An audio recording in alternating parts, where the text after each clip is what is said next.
नमस्कार बच्चों, आज हम आपको लेकर चलेंगे एक ऐसे गांव में जहां जादू हर कोने में बसता है। ये कहानी है चमकपुर नाम के जादुई गांव की। चलिए इस अद्भुत गांव की यात्रा शुरू करते हैं। लोग खुश हैं, बच्चे खेल रहे हैं, पेड़ फल दे रहे हैं जो सुनहरे दिखते हैं। चमकपुर एक छोटा सा गांव जो पहाड़ों और जंगलों के बीच बसा हुआ है। इस गांव की खासियत ये थी कि यहाँ सब कुछ जादुई था। पेड़ों पर चमकते फल लगते थे, नदी का पानी रंग बदलता था और रात को तारों की जगह आसमान में रंगीन दिए जगमगाते थे। लेकिन इस गांव के लोग जादू का इस्तेमाल केवल अच्छाई के लिए करते थे। गांव का सबसे समझदार व्यक्ति बूढ़ा चंदन बाबा गांव का मार्गदर्शन करता था। गांव के लोग परेशान दिखते हैं, आसमान पर काले बादल छाए हुए हैं। एक दिन गांव में अजीब घटना घटी। जादुई पेड़ के सारे फल गायब हो गए, नदी का पानी सूखने लगा और रंगीन दिए बुझने लगे। गांव के लोग परेशान हो गए। एक बच्चा, दादाजी ये सब क्यों हो रहा है? चंदन बाबा, कोई हमारी जादुई शक्ति को चुराने की कोशिश कर रहा है, हमें इसे रोकना होगा।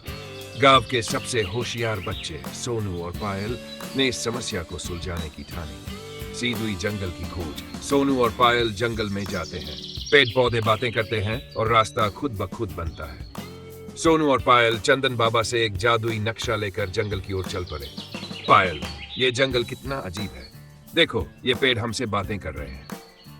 हाँ, और ये रास्ता खुद हमारे लिए खुल रहा है, हमें जल्दी करना होगा। जंगल के अंदर उन्हें एक बड़ा किला दिखा।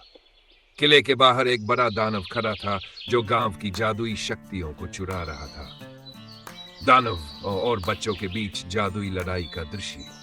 सोनू और पायल ने चंदन बाबा से मिले जादुई शब्दों का इस्तेमाल किया।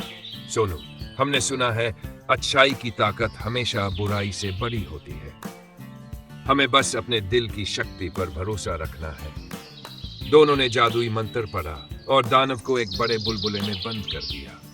दानव चिल्लाते हुए गायब हो गया। किले के अंदर गांव की जादुई शक्तियां बंद थी। गांव की पायल गांव लौटते हैं। सोनू और पायल ने सारी जादुई शक्तियां वापस गांव में लाकर लौटा दी। गांव फिर से खुशहाल हो गया। पेड़ पर चमकते फल उगने लगे, नदी फिर से बहने लगी और रात को आसमान रंगीन दियों से जगमगा उठा। गांव के लोग सोनू और पायल की तारीफ करने लगे। तुम दोनों ने यह साबित कर दिया कि अच्छाई और हिम्मत से सब कुछ संभव है। तुम दोनों हमारे गांव के सच्चे हीरो हो।